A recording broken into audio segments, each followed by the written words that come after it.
La 4G Batelma vous présente Ni Vava.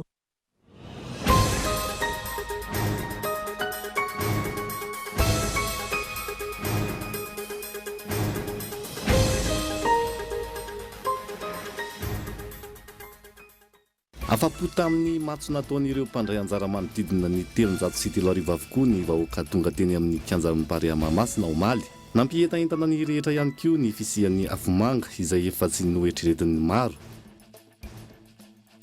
Famoahana entana ao anatin'ny ora telo, ny fahombiazan'ny fitsirihana hatramin'ny 570 isan-jato. Teboka isan'ny vohitran'ny paikady stratejika apetraky ny fahadiseranana malagasy amin'ny fanovana tratrarina hatramin'ny taona 2024. Any Etazonia, manomboka ny fampelezan-kevitra ho an'ny fifidianana mimonda ny filohan'ny Amerikanina teo aloha Donald Trump omaly nanatotosa famorim-bahoaka tany an-toerana ny tenany. Nambarany tamin'izany ny fanohanan'ny kandida republikanina iray. Nandininin'ireo arahinao afaka fotoana fohy.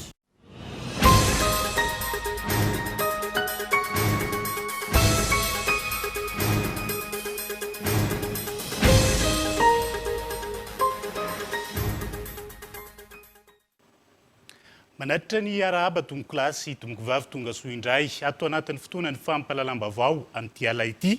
Ety ampandohana dia ampatsahivina aminao fa ny Prime Ministre lehibe ny gouvernemanta no iresaka mahakasika ny fepetra horaisana mandritra ny 12 andro mahakasika ny ady amin'ny valinaretina Covid-19 eto Madagasikara.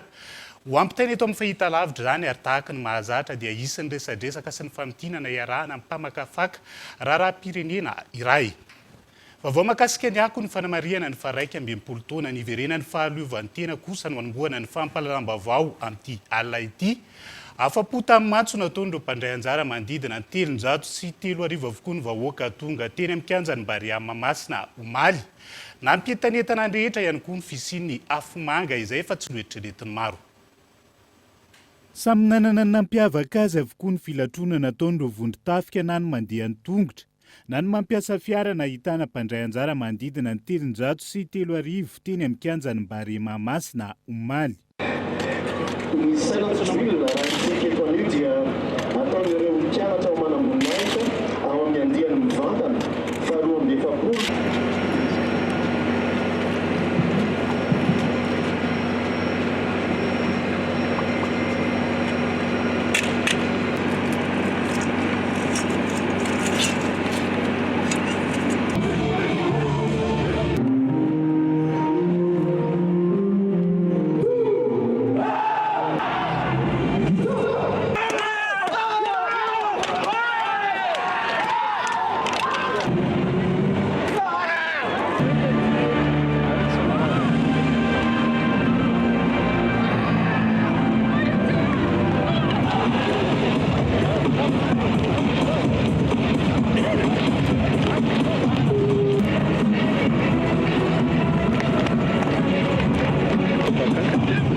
Ankoatra ny matso izay nahitana ny fandraisana anjara ny fiaramanidina kely tamin'ny famoahana setroka amin'ny loko ny sainam-pirenena sy ny soa miavaka nataon'ireo angidimby natokana andeha amin'ny alina.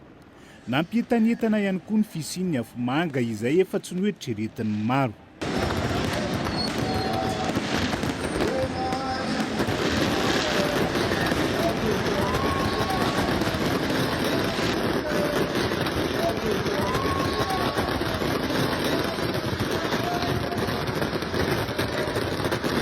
Mampiavaka ny afomanga androany ohatrany hoe fanomezana tapitapoka nataon'ny filoha zany ho an'izay eny ho an'ny tontolo manodidina sy ho an'ny tao ny olona miaritra ny atsika tao anatin'ny kianja. Tapoka ilay izy tsy nieritreretina fa dia nafinaritra dia nisaotra anazy satria ohatra miverina tapoka ny ny fahazavana. Tsy nieritreretiko mihitsy izy afomanga. Dia olona nafinaritra be ilay izy tena mba atao amin'ilay nisan'ilay famaranana. Nafinaritra zany tsy ohatran'ilay tsy hanosy zany ilay izy fa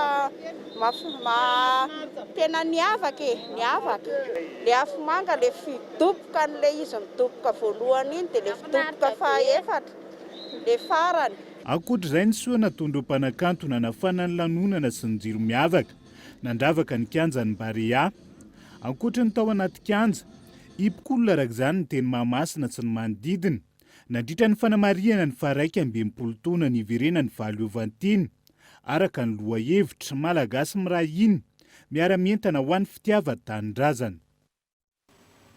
Fa isan'ireo natanteraka ny matso fanamariana ny fankalazana ny 120 taona ny iverenany Fahaleovantena ny Madagasikara ihany koa, ireo mpitandro ny filaminana tany amin'ny faritany Toliara omaly. Ny prefektora ny teo anivon'ny prefektora ny tarika izany ary nitronon'ireo tompona ndraiky mpanjakana isan'ny tokony tany antoerana.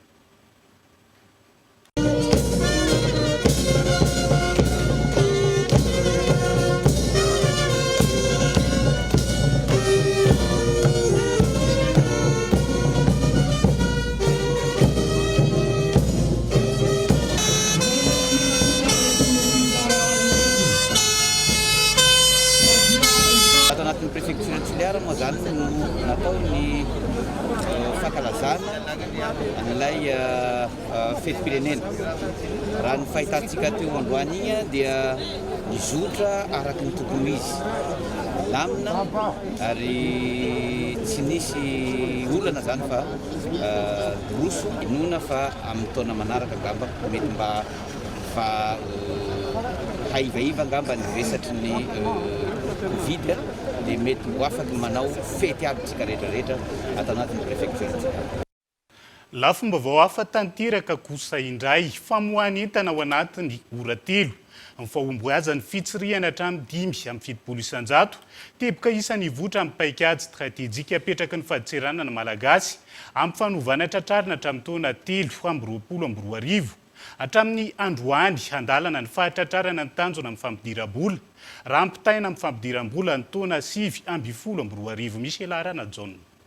Fitra anatin'ny paikady stratejika ao anatin'ny efa-taona napetraky ny faditserana malagasy dia miisa 130 ireo fanovana ao apetraka, miisa 4 amin'ny ankapobeny teboka lehibe amin'izany. Praxe eo ny sécurisation ny frontière amin'ny contrôle économique eo ny sécurisation de recette publique ny fampidiram-bola mpanjakana anatin'izay koa ny resaka réforme ny mpiasa satria tsy ireo mpiasa ireo na eo no tia entina miasa fa ireo mpiasa ireo no miasa donc mila jerena kaiky hoe ahoana fomba ahafana basculer amina réforme basée amina résultat zany fomba ahafana mahazo promotion sy zavatra rehetrarehetra zay. Objectif final tratrarina dia averiko ihany hoe araky ny resahana teo satria ny atao faditseranana dia équilibre na zavatra anankiroa ny fanaraha-maso dia ny fanalefahana. Io zany mila ahitana point d'équilibre hoe aiza no fanamorana fanalefahana tsara indrindra mba ahafana manana fanaraha-maso tsara indrindra. Dia araky ny resahako teo tena zavatra tena hoe point essentiel tratrarina 2023 dia ny famoahana entana amin'ny adiny 3 dia efficacité de contrôle à 75%.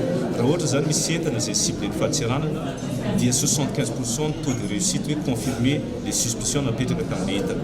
Zay zavatra anankiroa zay zany ny équilibre zay tratrarina d'ici 2023. Etsy ankilany taona 2024 nidina ny fanafarana entana vokatry ny fiparian'ny valinaretina Covid-19. Ny taona 2022 kosa dia efa manomboka mivoatra izany raha ny fanazavana. Nanomboka tamin'ny 2020 raha tsika malala fa anatin'ny contexte Covid dia ny entana militra ihany moa zany ino ny base ny assiette zany taxena.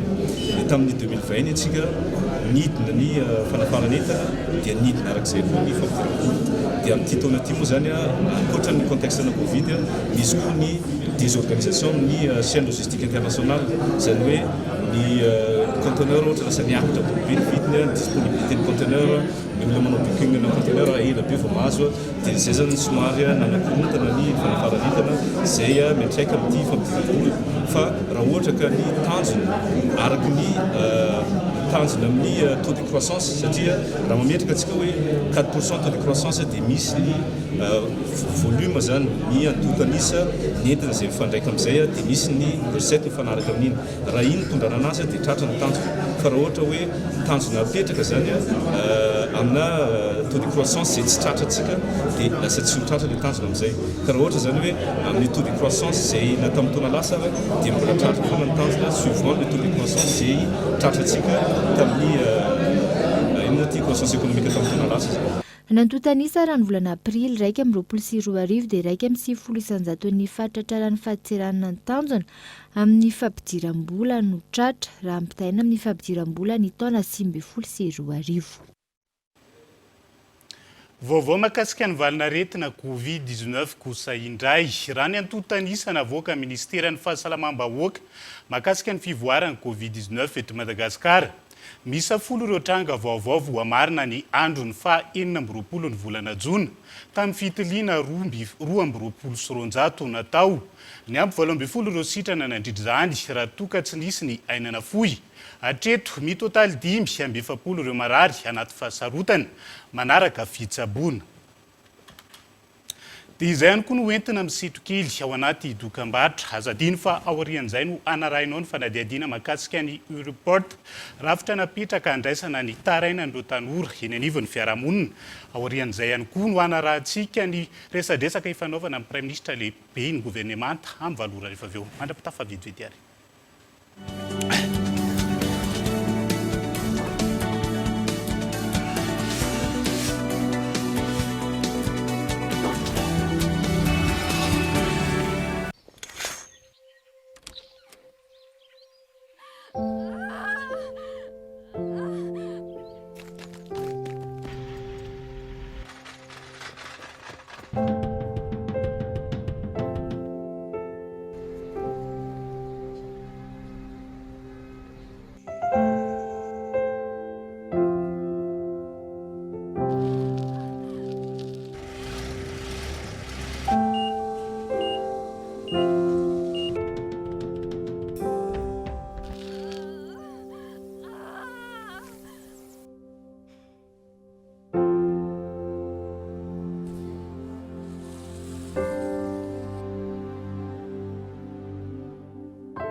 Ensemble, célébrons le foot avec l'UEFA Euro 2020 en intégralité. N'attendez plus pour entrer dans la danse. En ce moment, le décodeur avec 1 mois d'abonnement sur Évasion est à 55 000 arrières seulement. Les bouquets Canal+. Ho fiomanana sahady amin'ny fialan-tsasatra lehibe sy ho fampiroboroboana trano ny fizahantany anatiny. Ny Ministeran'ny Fitaterana sy ny Fizahantany ary ny Famantarana ny Toetry ny Andro dia manolotra antsika ny andiany fahatelo amin'ny tsena be ny fizahantany izay ho tanterahana ny 9, 10 Jolay 2024 eny amin'ny zaridaina Antaninarenina. Raha toy ianao ka mitady toerana hotsidiana na fialamboly azo atao mandritra ny fialan-tsasatra lehibe dia tongava mitafa mivantana amin'ireo matianina amin'ny famolavolana fivahinianana isan-karazany. Andao anohana ny fizahantany anatiny. Andao izahany Madagasikara, tsy misy vidim-pidirana.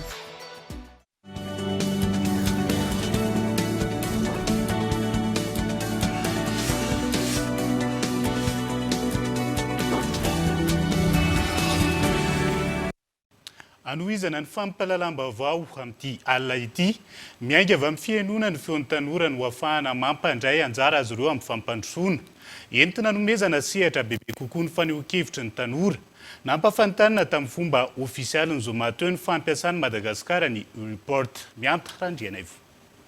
Araka ny antotany safarany, latsaka ny 520 taona avokoa ny 13 isanjaton'ny malagasy ary adolatsento folo hatramin'ny 15 taona ny 520 faingo 5 isanjaton'ny mponina. Ambany hatreto ny tany fampandraisana andraikitra azy ireo eo amin'ny sehatry ny fampandrosoana. Sakana tsy hafana mampivelatra izay ny olana samihafa mahazo ny tanora ho aneto taolagna ohatra. Isan'ny olana goavana iainan'ny tanora ny tsy fananana azy. Raha tombanana malaky dia mety mahatrafany amin'ny 9 isanjato ny tanora zay tsy mananasa dia eo ihany koa moa zany le fahasiaranana koa amin'ny lafiny hoe fahafanana manana fahaiza-manao zay mba ahafahana mitady asa zany. Amin'ny ankapobeny zany aloha ny zavatra mianjady amin'izy ireo dia mety manao asa aloha zay tsy sahazaza. Ohatra zany hoe mety misy manana farapaizana ihany, ohatra manana baka, ohatran'izany dia voatery manao asa manœuvre, voatery manao asa ataoko hoe fanadiovana zay tsy tokony ho sahazaza. Amtombona ny fampandraisana andraikitry ny tanora io, hiainona ny feon'ny tanora ary andrisihana azy ireo mba olom-pirenena avy aminy na ampidirina eto Madagasikara ny U-report sehatra ahafahan'ny tanora maneho ny heviny ahafahany mandray torohevitra maro momba ny tanora. Efa vonina sary mahakasika izay resadresaka ataon'ny Prime Ministre lehibe ny gouvernement izay ko andao Raina avy hatrany. Babi Stéphane ary miaraba ihany koa ny teknisiany rehetrarehetra zay mampita zao fandaharana zao. Miaraba ny vahoaka malagasy maneran-nosy ny tenako, manao mbala tsara ihany koa ny malagasy rehetrarehetra anampitan-dranomasina. Ataoko fa tsy madiso any manaritra zao fotoana zao, miaraba ny vahoaka malagasy natratra ny fa 20 taona ny verena ny fahaleovan-tena antsika. Miaraba manokana ihany koa ny filohan-dahy malagasy tamin'ny tsingerin-taonany ihany koa 20 taona nametratsika zany filohan-dahy malagasy zany teto amin'ny tany sy fanjakana.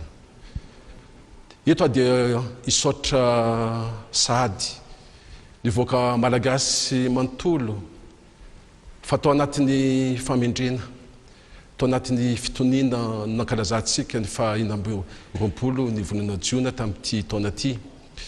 Endriky ny famatorana zany, endriky ny firasam-pirenena ihany koa. Makasitrika indrindra tompoko. Ya, makasika avy hatrany ny Covid-19 no ndeha ho resantsika rasitraka ao Andriamatoa Prime Ministre toy ny ahoana indray ny fivoarany ny valana aretina Covid-19 teto amin'ny tany Republika ny Madagasikara tao anatin'izay 15 andro zay. Zavatra hitataratra ary fantatsika malagasy fa miadatrana atsika amin'izao valana aretina zao. Zay no mahatonga atsika mbola ao anatin'izany amehana ara-pahasalamana.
Tsy nisy ny evitoro.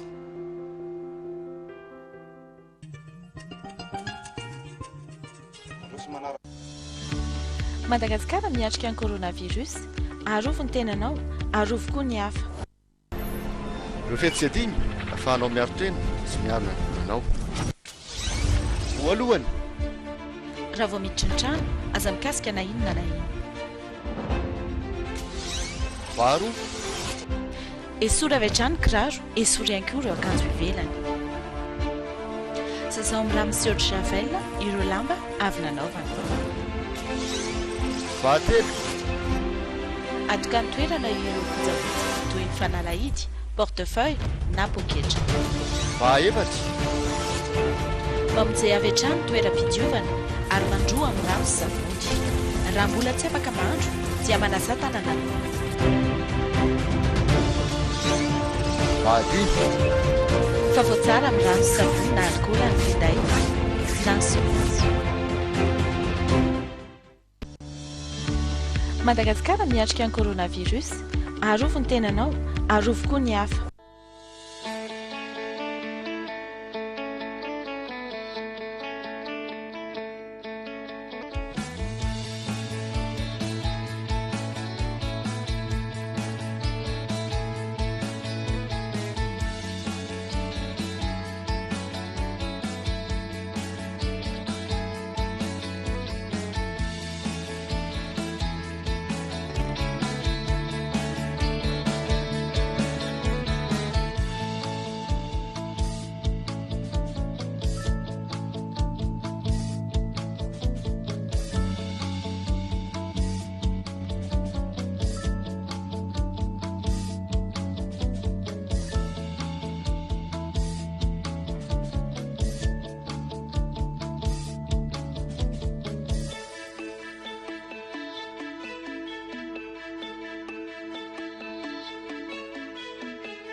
Ialana tsiny indrindra ny fatapana noho ny olana ara-teknika kely fa efa miverina amin'ny laoniny moa izay lafi ny ara-teknika izay amin'izay fotoana izao averiko ihany ilay fanontaniana teo Andriamatoa Prime Ministre toy ny ahoana ny fivoaran'ny valanaretina Covid-19 eto amin'ny tany Repoblikan'i Madagasikara tao anatin'ny 10 andro lasa. Iny ary dia mbola manatitra fiarabana ny voaka Malagasy maneran'nosy ny tenako sy ny voaka Malagasy any ampitan-dranomasina. Tao anatiny 10 andro misy atsika amin'izao fotoana izao izay farana amin'ny tamin'ny omaly dia nivoatra tokoa izany tarehimarika zany.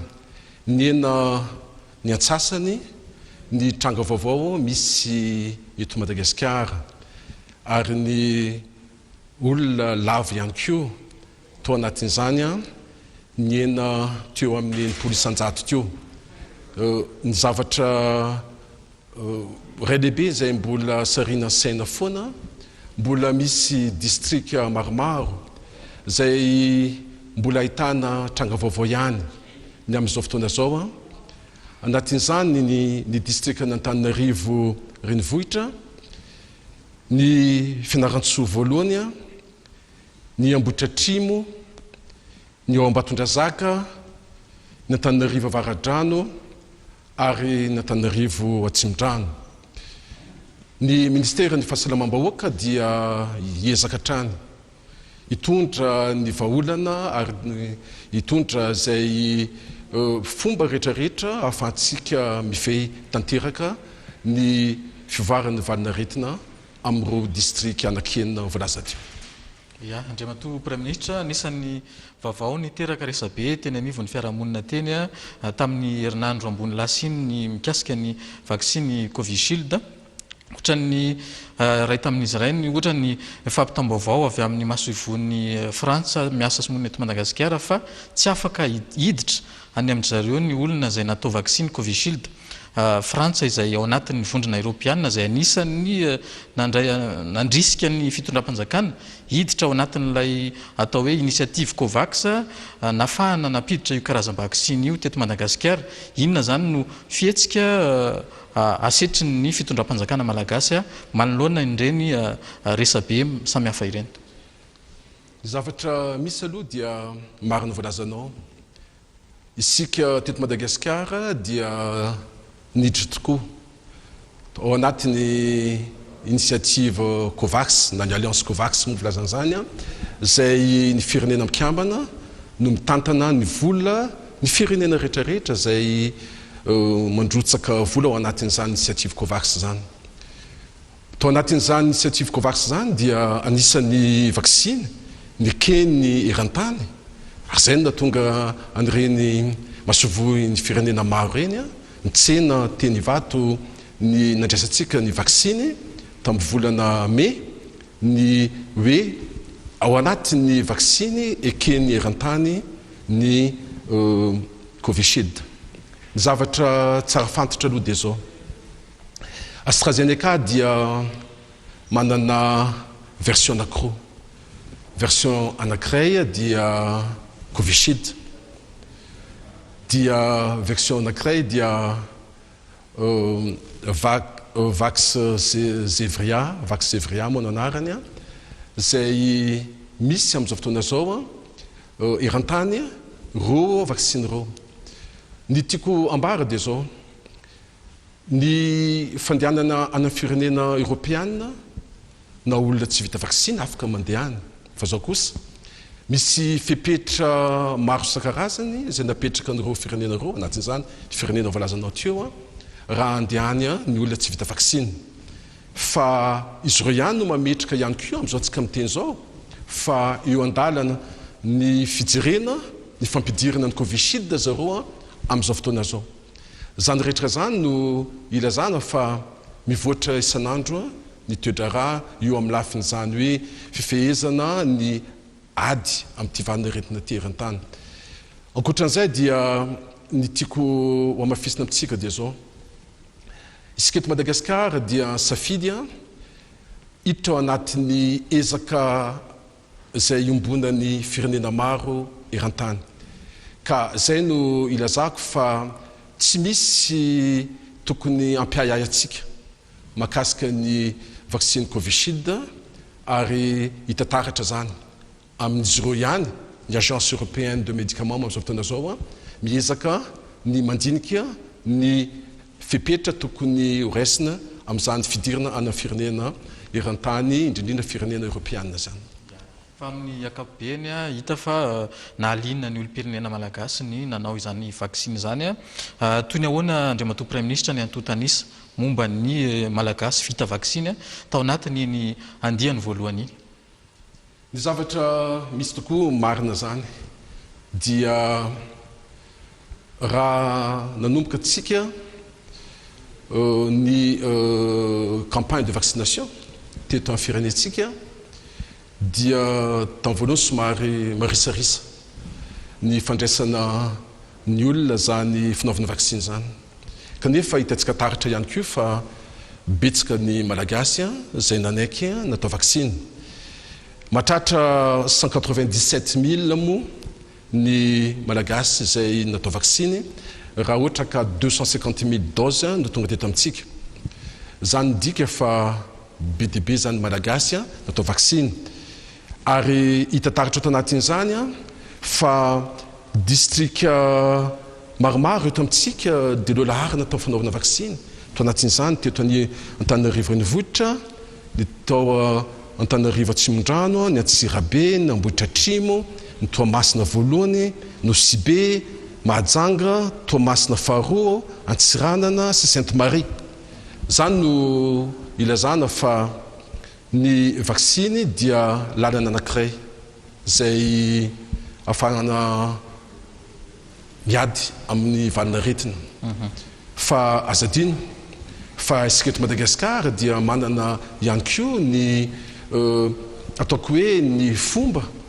nentitsika ny ady amin'izao valina retina zao ary hitantsika taratra zany amin'ny vokatra ny ezika nataontsika dia ny CVO na CVO plus ihany koa dia ataoko fa tokony resana zany rehetrarehetra zany mba ahafahantsika manohy atranatrany fanentanana malagasy amin'ny ezaka rehetrarehetra atao satria ny vaccine hitantsika dia matratra any amin'ny latsaka kely ny 200 ny olona zay rehefa natao vaccine dia natana soritra retina hafahafa midika zany fa zany no tsy maintsy fantaritsika ary zany no tsy maintsy mahatonga atsika foana homelo amin'izay fampidirana vaccine zany kanefa tsika tsy afaka miala amin'ny ezaka atao amin'ny eran-tany dia mirosatsika mahakasika an'izany ary mbola mametraka atranatranytsika fa ny fiarovana tsara indrindra dia ny fanajantsika ny fipetra sakana rehetrarehetra sy ireo fipetra ara-pahasalamana. Ya, mety hoe anahoana zany ny fandaminana eo amin'ny nivon'ny fitondram-panjakana amin'ny fanafarana ny vaccine manaraka Andriamatoa Prime Ministre? Fantatsika fa ny vaccine dia mipetraka tao anatin'ny drafitra anankiray zay drafitra nasionaly moa io napetraka mba andinitsika ny fanatanterahana ny fanaovana vaccine eto amintsika raha ny drafitra io ny resana dia atrana amin'ny taona 2024 no tokony anaovana zany fanatanterahana fanaovana vaccine zany amin'ny taona 2024 ty tokony olona matratra any amin'ny valo etsy ny olona tokony atao vaccine isika amin'izao fotoana zao dia ao anatin'ny alliance Covax araka voalazantsika teo ny deuxième dose aloha amin'izay natao vaccine dia fantatsika fa eo amin'ny 20 ka hatramin'ny 10 herinandro no tokony anaovana amin'izany midika zany fa miasa zao ny ministera misana fahasalamam-bahoaka ny amin'izay fijerena ny atongavana ny dose manaraka zany alohan'ny folo ny volana aogostra ho avy zao ny dose hafa ihany koa satria tsy nizay nanao première dose fotsiny no atao vaccine dia ny ministera araka zay voalazako teo dia efa mifandray amin'ny mpiara-nominantoko rehetrarehetra sy isika rehetrarehetra koa satria fantatsika fa ny initiative rehetrarehetra atao dia ao ambany fitarian'ny ministera ny fahasalamam-bahoaka zay no resako fa efa mandeha ny ezika mahakasika an'izany dia letrelentsika alohan'ny eo amin'ny fahafolony volana aogostra ho avy zao no tokony tonga eto amintsika ny dose manaraka zany. Efa noresana moa zay dose faharoa zay Andriamatoa Prime Ministre raha ny fahafantarako azy ny dose faharoa amin'ny vaccine dia mbola le Covishield ihany zany no ahafahan'ireo sitraka ny andiany voalohany manao izay deuxième dose zay fa ho an'ny vaccine andiany manaraka kosa mbola hijanona amin'ny Covishield ve tsika sa hitady karazan-vaccine hafa? Isika zany dia miverina amin'ny fandaminana nipetraka atranatrano. Fantatsika fa ny Académie nationale de médecine zay rantsamakaiky anankiray goavana eto amintsika dia rehefa nivory dia nanome ny heviny izy amin'ny karazana vaksiny zay tokony afaritsika. Anatin'izany ny vaksiny Janssen moa anaran'ny vaksiny, anatin'izany Pfizer, anatin'izany Sinopharm, zay anisan'ny nitenen'ny anamema, anatin'izany ihany koa ny Covishield. Zay no mahatonga amin'izao fotoana zao ny ministera misahana ny fahasalamam-bahoaka mijery ny fanatanterahana an'izany ary anatin'izany ireo vaksiny voalazako teo ka miezaka atsika ao anatin'ny Alliance Covax mba hatratrarantsika zany tanjona napetraka tao anatin'ny drafim-pirenena mahakasiky ny fanaovana vaksiny eto amintsika. Premier ministre na eo zany fiatsarany ny taremarika mana ihany amin'izao ny olo-pirenena sasatsasany amin'ny sanatria siny ny atao hoe troisième vague na ny andian'ny fahatelo amin'ity valana aretiny ity satria miditra ao anatin'ny vanim-potoana mangatsiakotsika zao vanim-potoana ny ririnina mety hanampitrotraka ihany koa ny mety hoe tsy fanajana fepetra satria hiditra ao anatin'ny vanim-potoana ny fialan-tsasatra ihany koatsika mety mabetsaka ny olona mifamezivezy inona no fepetra mety hoe ho raisin'ny fitondram-panjakana isorohana n'izay fidiran'ny troisième vague zay. Ny zavatra tsara apetraka atranatrano ny fepetra tsara indrindra dia miankina amin'ny tsirairay zany eo amin'ny fiarovan-tenany sy ny fiarovana ny hafa ihany koa. Ny fitondram-panjakana dia mametraka atranatrano fanajana fepetra ara-pahasalamana sy ny fepetra sakana rehetrarehetra dia anentanana vahoaka malagasy tsy vaky volo ary na inona no ataotsika na inona no fanefitra hoentitsika raha ohatra ka tsy mandray anjara ao amin'izany fahatsoarovan-tena zany ny sika vahoaka malagasy dia ho sarotra ny ady ataotsika. Ny faharoa dia mazava ho azy fa efa misy ny fomba zay iaditsika ary natatsika vokan'izany zany mahatonga atsika amin'izao fotoana zao afaka miteny fa miroso amin'ny tsaratsara kokoa ny famehizatsika zao fivarana zao vanina retina zao amin'ny alalan'ny fomba fiasa apetraka atsika ny approche syndromique zay fahafantatsika amin'izany ary anentanatsika ny voaka malagasy rehetrarehetra rehefa matsapa fa misy soritra retina dia fanatonana ny tompo-pahasalamana akaiky azy.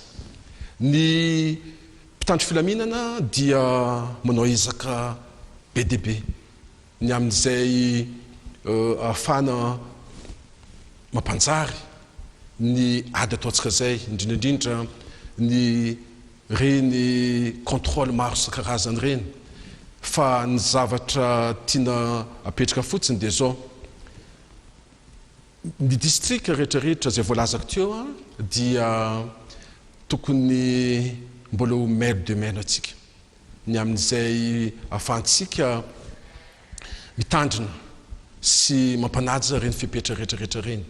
Fitondram-panjakana dia fantatr'ireo tsara mijery atranatrany ny tombotsony be sy ny maro ary zany no mahatonga isika hatramin'izao mbola ao anatin'izany hoe amena ara-pahasalamana zany tsy fitiavana aneriterin'ny olona zany fa kosa fandraisana andraikitra ary mitohy ny fandraisana andraikitra mahakasika an'izany ny amin'izay hoe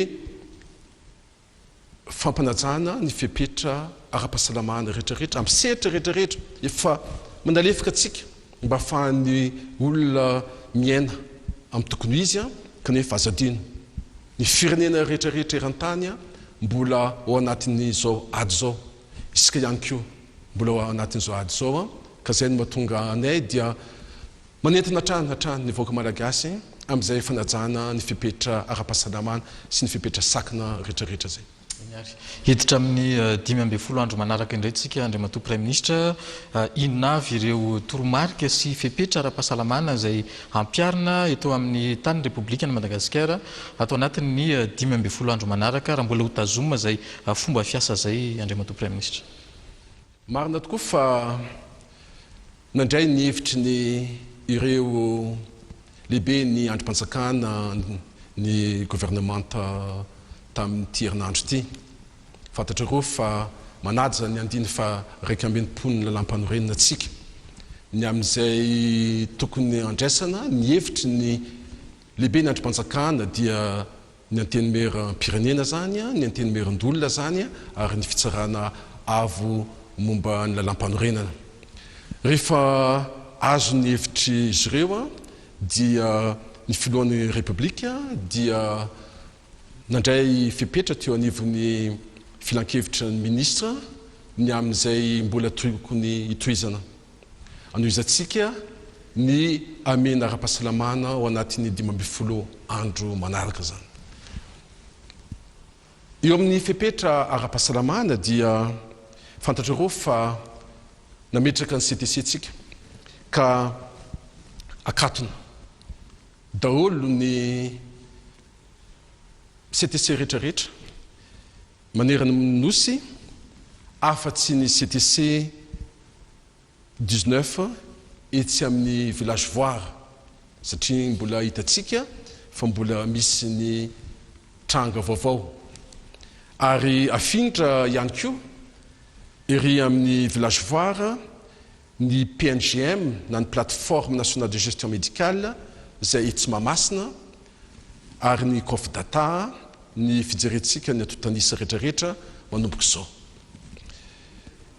Mbola voarara ny famorem-bahoaka mihoatra ny 700 ato anatin'ny distrika Tanisaiko ireto: Antananarivo renivohitra, Antananarivo avaradrano, Antananarivo atsimondrano, Amboditra atrimo, Ambatondrazaka ary Fianarantsoa voalohany.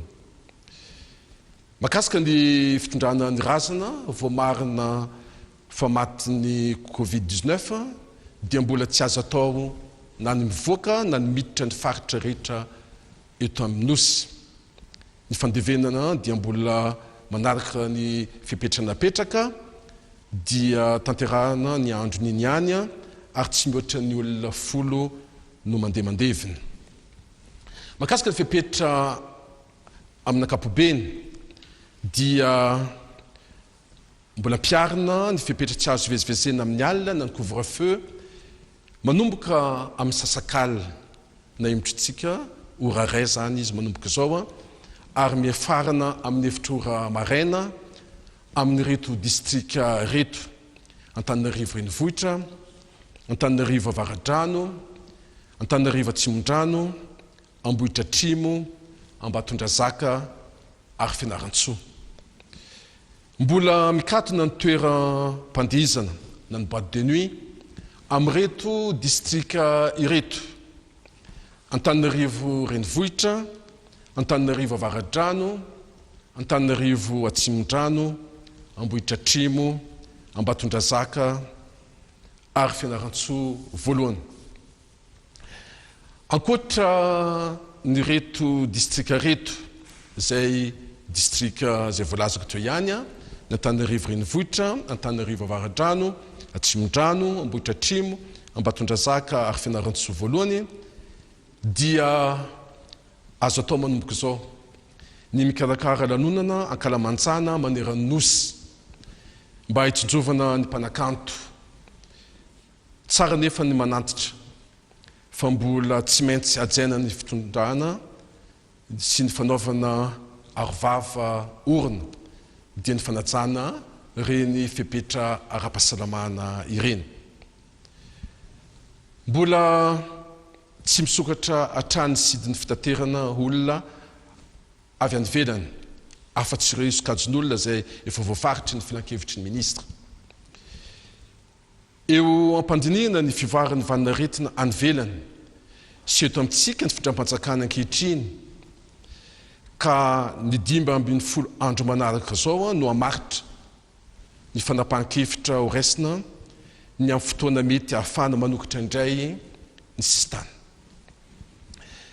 mitoy hatrany ary ny sidina anatiny izay antsoroany tsaradia tsy maintsy atao foana ny fitilinana ny test antigénika iny vato ora 3 alohan'ny fiangana na eny amin'ny fahatongavana iny vato ho amin'izay sidina avy any amin'ny faritra ankoatran'izany moa dia ny gouvernora isan'ny faritra no mandrindra ny fandraisana fiapetra hafa mifanaraka amin'ny toejava-misy anantoerana ka defa kosa tsy maintsy ifandinina mialoha zany any amin'ny miaraka amin'ny ministera ny atitany sy fitsaraam-pahefana zay zany amin'ny ankapobeny ny fiapetra zay mitondra antsika ihany koa manomboka androany mandritra ny 15 andro ho avy zao toy izay zany ny toromarika sy ny fiapetra hiatra indray eto amin'ny tany ny Républicaine Madagasikara atao anatin'ny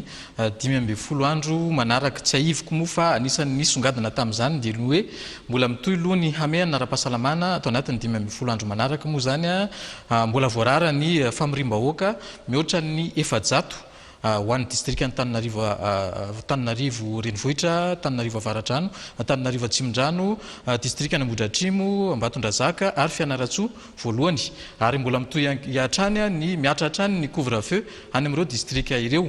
Azo atao kosa ny mikarakara lanonana kalamanjana amin'ireo toerana izay voalaza ireo saingy mbola manaraka ny fiapetra fiarovana ny amin'ny fifindrany ny valanaretina izany toy izay ny toromarika inoko fa zay no tena nandrasantsika mpanaraka ny televiziona malagasy ireo hainao mandrery tsy miakina izay miara-miasa amin'izao hariva izao fa amaranantsika azy Andriamatoa Prime Ministre teny farany amin'ny tinanao izay resadresaka ny fanaovantsika zay.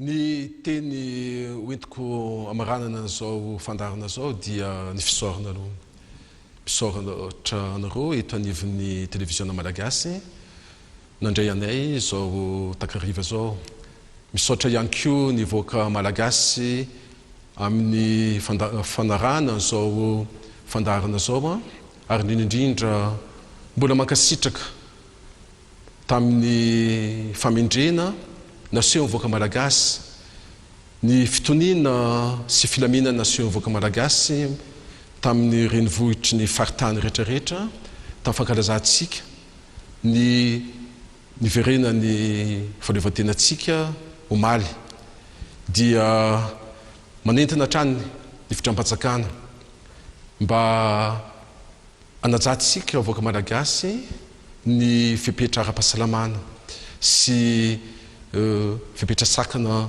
rehetrarehetra amin'izao ady ataotsika amin'ny valina retina coronavirus zao mankasitraka sy mankatendrantsika rehetrarehetra dia samandrifao atsika jiaby. Dia tapitra ny fandarantsika isaorana ianao Andriamatoa Prime Ministre ny vahiny teto amin'ny fandarana manokana tamin'ity hariva ity isaorana ihany koa ianao izay nanaraka anay tany atokantrano tany tamin'izao hariva izao isaorana etona ihany koa ireo hainao manjery tsy miakina izay miara mampita ity fandarana ity dia mametraka ny mandram-piona tokolasy tompofavy.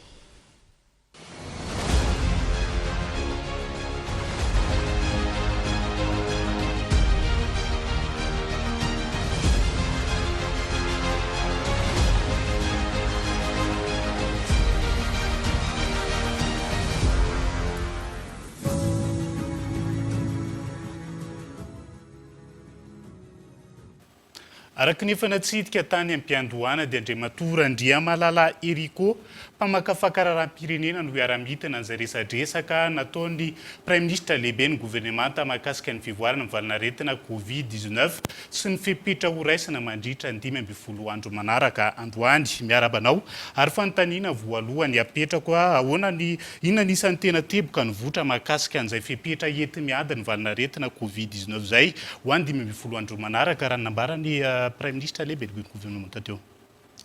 Ya miarabanao namana iva ary miaraba ny mpanaraka ny televiziona Cool TV amin'izao hariva zao miaraba ihany koa ny malagasy na vita n'iny fiatrehana ny fety ny fahaleovantena iny miaraba ny folo alin-dahy ihany koa araka ny resaka izay nampitain'ny prime ministre teo a dia anisan'ny songadina aloha ny fianan'ireo distrika voakasiky ny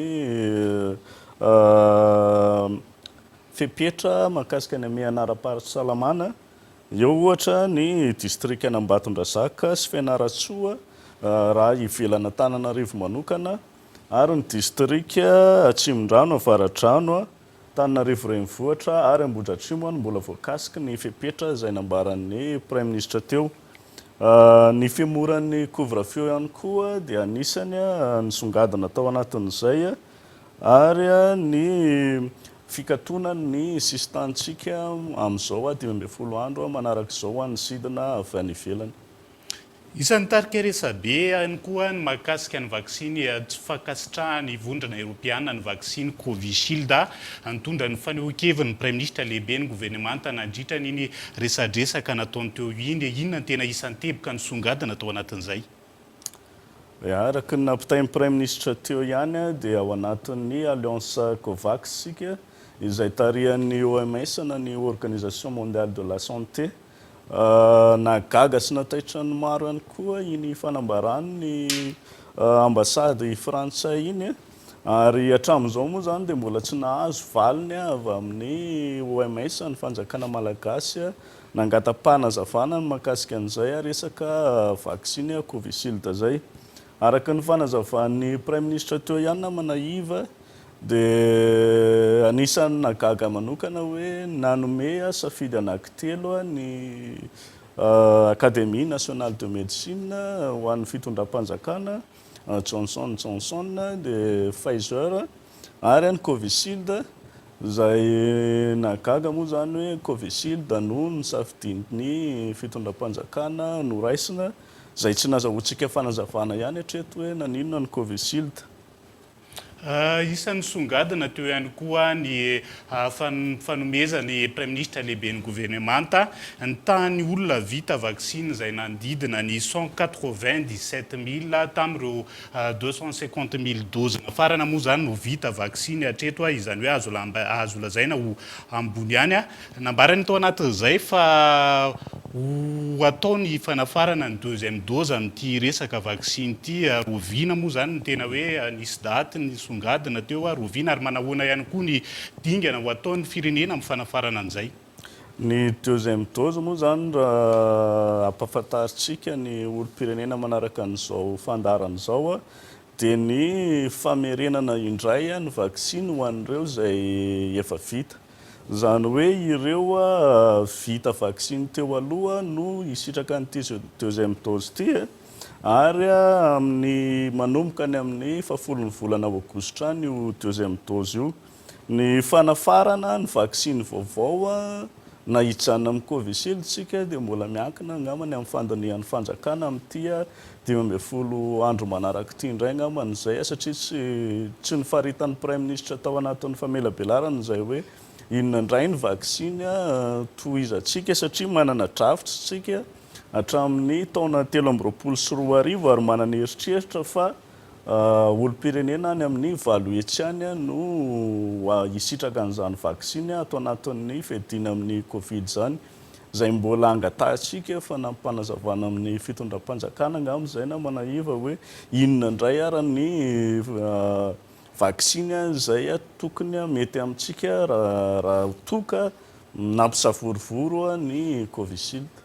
Iverena kely mahakasika ny fepetra ho raisina ao anatin'ny 12 andro manaraka isany mety mahavelom-bolo mpisehatra ny fizahantany ihany koa ny fanambarany prime ministre lehibe ny gouvernemanta fa hojerena ao anatin'ity 12 andro manaraka ity ho izy no mety ahafahana manokatra anatsia ny lanitra Madagasikara indray manahoana ny fahitanao an'izay mety ho azo iverina ve ny rosona amin'izay raha ny zava-misy mahakasika ny fivoarany valinaretina Covid-19 eto amintsika amin'izao fotoana izao.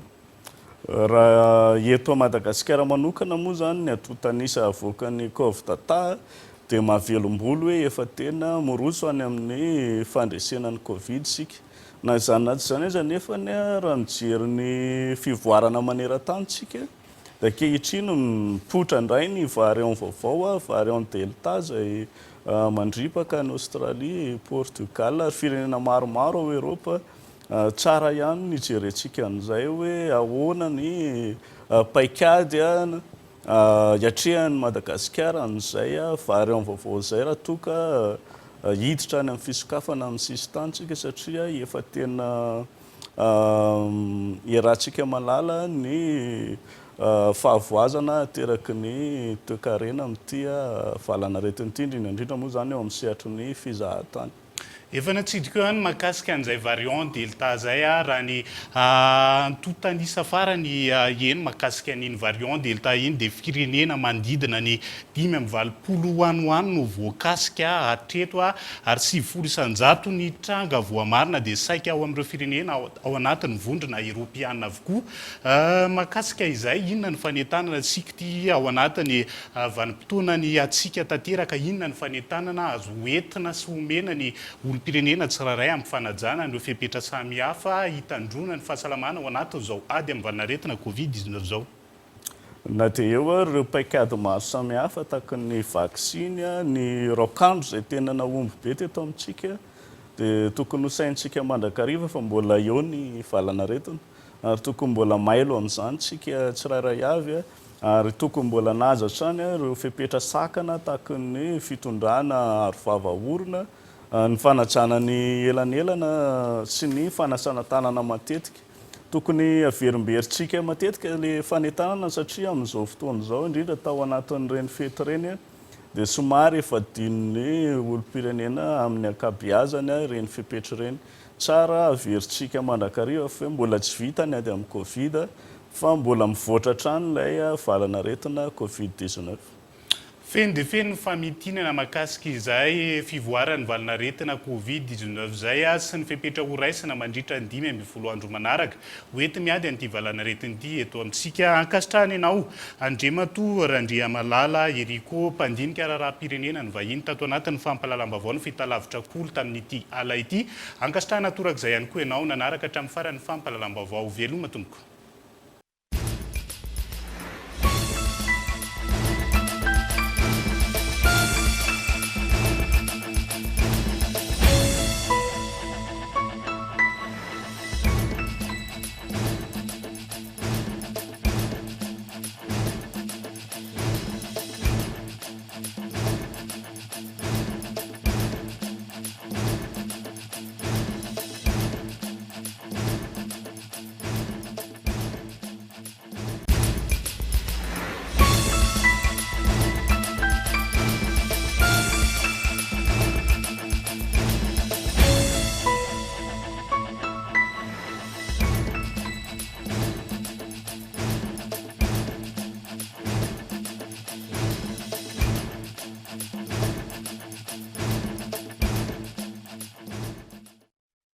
La 4G by Telma vous a présenté Ni Vavao.